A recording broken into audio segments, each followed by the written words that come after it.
Cannibal Cove. The sun was low, painting the coastal town in a canvas of oranges and purples. The air was salty, and with every gust I felt it carrying tales of the sea. Legends whispered by sailors seasoned by the years and the waves. I made my way through the harbor, notebook clutched in hand. The worn cobblestones beneath my feet spoke of centuries of storms, farewells, and sailors' yarns. I'd been on the road for weeks now, chasing down an elusive island legend, a place that defied maps but thrived in hushed tales swapped over rum in dimly lit corners of old inns. Drawn by the sounds of laughter and muffled conversation, I found myself in front of the Siren's Rest. The pub's OL2D sign, bearing the silhouette of a siren, creaked eerily in the sea breeze. Rumor had it, this was where I'd find what I was seeking. Stepping inside, I was greeted by a cacophony. Sailors, fishermen, merchants, all huddled together, their voices merging into a rich tapestry of stories. At the bar stood an old man, his face a roadmap of life spent at sea. "Rum, miss?" His voice was rough, worn down by wind and time. "No, thank you," I replied, my voice steady despite my nerves. "I'm here for a story, an island, not on any map but spoken of in hushed tones." His eyes studied me for a moment. Leaning in closer, his voice dropped to a whisper. "You tread dangerous waters. But it's not my tale to tell. Tom," he gestured towards a corner where a man sat shrouded in shadows. "He's the one you seek. He's been to that cursed place." With a nod of gratitude, I made my way to the solitary figure. His blue eyes, deep and filled with stories, met mine as I approached. "You're Tom?" I asked. He gave a nod, his gaze never leaving mine. "What do you want?"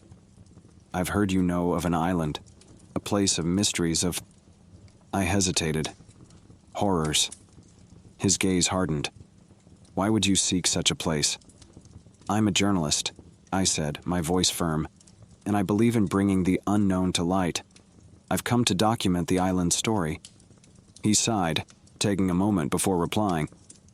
"It's called Cannibal Cove, an island lost in time, its history veiled in mist and terror. I was young and foolish when I set foot there. The things I saw—" He trailed off, the memories too painful to voice. My pulse quickened. "Take me there." He looked at me, a storm of emotions in his eyes. "It's not a place for the faint-hearted. Those who venture seldom return." "I'm prepared to face whatever awaits," I replied, determination evident in my voice. Reluctantly, he agreed, setting a date 2 days hence. As I stepped out into the cool night, the magnitude of my decision began to dawn on me. The sea whispered promises of secrets and ancient rituals. Cannibal Cove awaited, and I was drawn into its embrace. The 2 days preceding our departure were a whirlwind of preparation. The town, once indifferent to my presence, now buzzed with hushed conversations wherever I went. The woman who dared venture to Cannibal Cove, that's how they saw me. The weight of their combined skepticism and fear was palpable, pressing down on me with every step. Tom was an enigma. We met daily, charting our course and discussing supplies. He was guarded, revealing little about himself. But when it came to the island, his knowledge was vast and terrifying. Each tale he shared, every warning he issued, made the journey I was about to embark on all the more real, and all the more chilling. On the dawn of the 3rd day, I made my way to the docks. The sky was painted with streaks of red and gold, heralding the birth of a new day. The salty tang of the sea filled the air, awakening a sense of adventure deep within me. Tom's boat was an old but sturdy vessel, aptly named the Bravado. As I stepped aboard, he was already busy, checking ropes and ensuring supplies were secure. "All set?" His voice was gruff, but I detected a hint of concern. I nodded, clutching my camera and bag. "As ready as I'll ever be." The engine roared to life, drowning out the murmur of waves and the distant calls of seagulls. Slowly, we began our journey into the unknown. Hours seemed to meld into one another. The vastness of the sea was both calming and overwhelming. The distant horizon was our only companion, a fine line where the blue of the water met the azure of the sky. Tom finally broke the silence. "When we get there, stick close. And remember, be back at the shoreline by sunset, no matter what." I nodded, taking in his stern expression. The gravity of our expedition was not lost on me. "How did you manage to escape the last time?" He hesitated, then replied, "Luck, mostly, and a bit of cunning. The island, it plays tricks on your mind. It's not just the tribe you need to watch out for." The foreboding in his voice sent a shiver down my spine. As the day wore on, a thin veil of fog began to rise from the water's surface, growing denser with each passing hour. The world outside became a blur, the fog wrapping us in its eerie embrace. As the sun began its descent, a shadow emerged through the fog. At first, it was barely distinguishable, but as we drew closer, the silhouette of Cannibal Cove became clear. Its jagged shoreline and towering trees loomed like silent sentinels, guardians of the island's dark secrets. The boat's engine slowed, its growl reduced to a gentle hum. We had arrived. Dropping anchor near the shore, Tom turned to me, his face serious. "Remember sunset? Don't be late." With a determined breath, I stepped onto the island, the legends of Cannibal Cove echoing in my mind. I was here, ready to uncover the truth, come what may. The island felt surreal beneath my feet. Each step seemed to echo back 1,000 ancient memories, each more haunting than the last. I started my exploration, camera in hand, determined to document every nuance. The terrain was rough, a challenging mosaic of thickets, rocks, and hidden pitfalls. Occasionally, I'd stumble upon clearings where the sun's rays pierced through, casting the land in a warm, almost ethereal glow. It was in one of these clearings that I first found them, the remnants of the tribal huts. They stood, decayed yet defiant against the passage of time. Each hut was a tale in itself, narrating stories of a civilization long lost. My fingers traced the rough edges of what once must have been a doorway, now half-eaten by the elements. The walls bore enigmatic symbols, hinting at rituals, beliefs, and perhaps dire warnings. Intrigued, I set up my camera, capturing each detail. As I knelt, something caught my eye, a rusty old locket partially buried in the earth. Gently extricating it, I found an ancient photograph inside. A young woman, her eyes eerily familiar, stared back. The back read, "Eleanor, 1882. A cold realization washed over me. I wasn't the first outsider drawn to this cursed island. Hours seemed to fly by as I delved deeper into the island's mysteries. The dense forest played tricks on my senses. Whispers danced on the edges of my hearing, teasing and taunting. Shadows flitted just out of sight. Was it the island's haunting aura? Or was I truly not alone? Time, in its relentless march, dimmed the skies. The sunlight, once golden and warm, now took on a dusky, almost foreboding hue.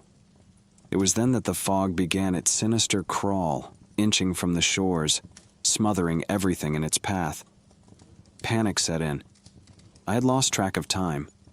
Desperately, I tried retracing my steps, but each path, each clearing seemed a cruel mockery, a déjà vu of places already traversed.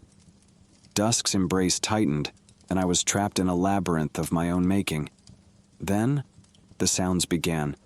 At first, it was a distant drumming, its rhythm primal and hypnotic.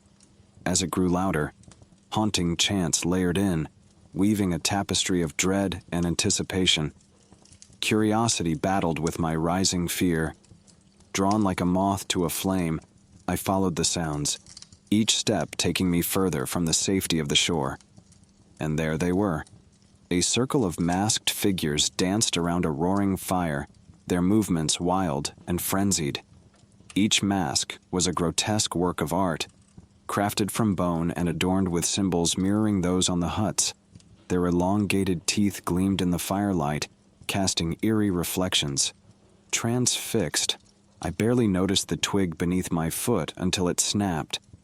Time seemed to slow. Every movement, every sound was heightened. The chanting ceased. Every masked head turned, their gaze fixing on my hiding spot. The hunt had begun, heart-pounding. Every fiber of my being screamed at me to flee. The tribe's gaze felt tangible, like the touch of icy fingers upon my skin. Without another thought, I darted into the dense underbrush, my camera still clutched in hand. The once tranquil woods were now alive with an electric sense of dread. Each rustle, each snap of a twig amplified the chase. Their pursuit was relentless. In their territory, the tribe moved with eerie grace, blending seamlessly with the shadows, always a step behind me. Every now and then, an otherworldly cry would pierce the air, chilling my bones and reminding me of my pursuers. I could almost feel their anticipation, the joy of the hunt palpable in their cries. To them, I realized, this was not mere survival. It was ritual. As I ran, I stumbled upon grim totems, decapitated animals, their bloodied heads placed atop wooden spikes, eyes lifeless but accusatory. They served as a gruesome reminder of the tribe's prowess, the fate of those who ventured too close to their domain. The fog, thick and blinding, further disoriented me. Shapes loomed and vanished, playing tricks on my already frayed nerves. The idea of being lost on this god-forsaken island with its monstrous inhabitants was terrifying. The shoreline, my only way out, felt eons away. Then, a glimmer of hope. A distant shout. "Sarah." It was Tom. His voice carried a mix of relief and fear. Following his calls, I burst into a small clearing to find him, lantern in hand, his face etched with concern. "We need to go. Now," I panted, the weight of the chase evident in every word. Tom grabbed my arm, pulling me along. "I know a place, a cave. We can hide there." As we ran, he shared fragmented tales of his own harrowing escape years ago, how he'd discovered the cave and used it as refuge. It was his sanctuary, and tonight, it would be ours. Finally, we reached its entrance, a dark, gaping maw in the side of a hill. Tom lit a torch, revealing a labyrinthine network of tunnels. We ventured deep, the flickering light casting grotesque shadows on the walls. Inside the cave felt like another world, insulated from the horrors outside. But the relief was fleeting. The faint echoes of the tribe's chants penetrated even here, a chilling lullaby of impending doom. Exhausted, we settled in a secluded chamber. The glow from the torch illuminated Tom's face, revealing a vulnerability he'd hidden until now. "This island," he whispered. "It's cursed. We shouldn't have come back." "We'll make it out, Tom," I said, determination filling my voice, though doubt gnawed at my insides. Outside, the night wore on, the tribe's cries a haunting serenade. But in the cave's embrace, time stood still. The real test was yet to come. Morning seemed like a distant dream, but it was our only hope of escape. For now, we waited, the weight of the island's secrets pressing in from all sides. Dawn's first light seemed a distant promise as we sat huddled in the cave's depths. The muted chants of the tribe were a constant, reminding us that outside, our hunters waited. The torch's flame flickered, casting fleeting, dancing shadows that mirrored our unease. Tom's voice broke the tensy silence. "We need a plan. These tunnels lead to various parts of the island. We could use them to our advantage." His fingers traced paths on the cave floor, drawing a crude map from memory. "We need to get to the boat," I whispered, thinking of our sole means of escape. Tom nodded. "There's an exit on the far side of the island. It leads to a cliff overlooking the shore. From there, we can make a run for the boat, but it's treacherous." "Anything is better than waiting here like lambs to the slaughter," I interjected, determination igniting in my core. Together, we began devising a plan. We'd use the island's rugged terrain against our pursuers, setting traps along the way. With my knowledge from documenting the island and Tom's previous experience, we formed a strategy that, while risky, provided a glimmer of hope. I remembered spotting vines and sturdy branches during my exploration. We could use them to create snares. Tom recalled a tar pit, a deadly trap if one were to step in unawares. Emerging from the cave was our first challenge. The tribesmen, with their heightened senses, would detect even the slightest misstep. So we decided on a diversion. A small fire set deep within the tunnels would draw their attention, allowing us a small window to slip away. As dawn approached, we put our plane into action. Using the last of our torch, we ignited a fire, its smoky, billowing deeper into the cave as we didn't wait to see if it worked. Taking a deep breath and gripping our makeshift weapons, we ventured out. The world outside was shrouded in the thin veil of early morning fog. Our heartbeats seemed deafening in the eerie quiet. But the diversion worked. The distant sounds of the tribe echoed from the cave. Their attention turned to the mysterious fire. We moved swiftly, setting up traps as we went. The forest was a blur, our focus solely on reaching that cliff and the safety it promised below. But as the sun climbed higher, dispelling the fog, we noticed signs of our pursuers. The tribesmen were cunning, realizing our deception sooner than we'd hoped. The chase resumed, a deadly game of cat and mouse. Every rustling leaf, every bird's cry made us jump. We were pursued not just by the tribe, but also by the weight of the island's haunting legacy. Memories of Eleanor and countless others seemed to watch us from the shadows, silent witnesses to our desperate escape. But as the hours wore on, our traps proved their worth. Disturbing cries echoed through the forest. Our snares had found their mark. The tar pit, in particular, became a grim testament to our resolve, the sticky trap claiming several of the masked hunters. Yet, their numbers seemed endless. And as the shoreline came into view, a new terror gripped us. The tribe was not our only threat. The tide had come in, making our escape via boat a perilous endeavor. The cliff's edge loomed, the waves crashing violently below, our boat bobbing ominously amidst the churn. The path to freedom was fraught with danger, both from nature and the encroaching tribe. The cliff's edge stared back at me, a sheer drop into the roaring abyss below. The boat, our lifeline, danced upon the waves, tantalizingly out of reach. Behind us, the cannibal tribe's haunting cries grew louder, their approach imminent. Tom grabbed my arm, urgence clear in his eyes. We need to jump. It's our only shot. I hesitated, gazing into the swirling waters below. Fear threatened to paralyze me. But then, a more immediate terror, the guttural growls and rhythmic drums of the pursuing tribe, jolted me back to the present. Taking a deep breath, I nodded. Together, we ran, taking a leap of faith into the unknown.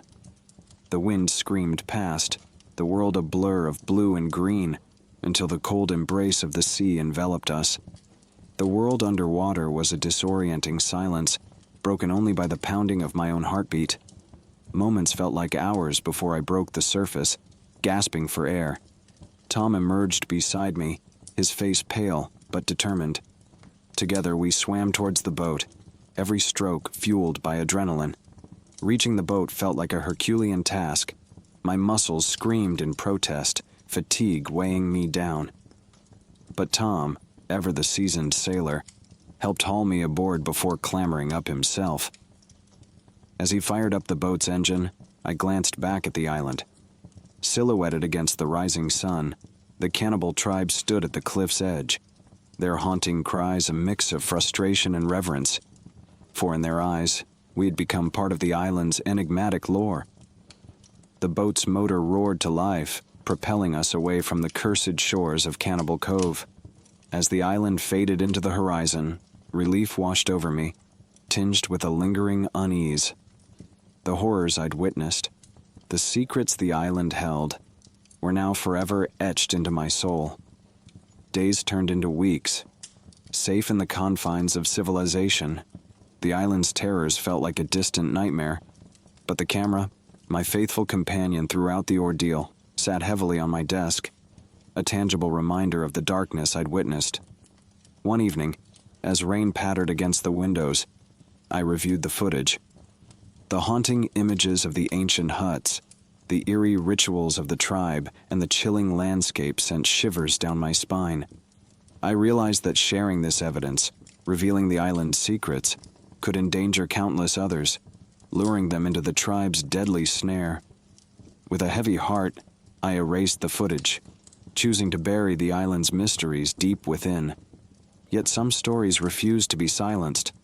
Rumors persisted, tales of an island where horrors roamed free and where the brave, or foolhardy, vanished without a trace.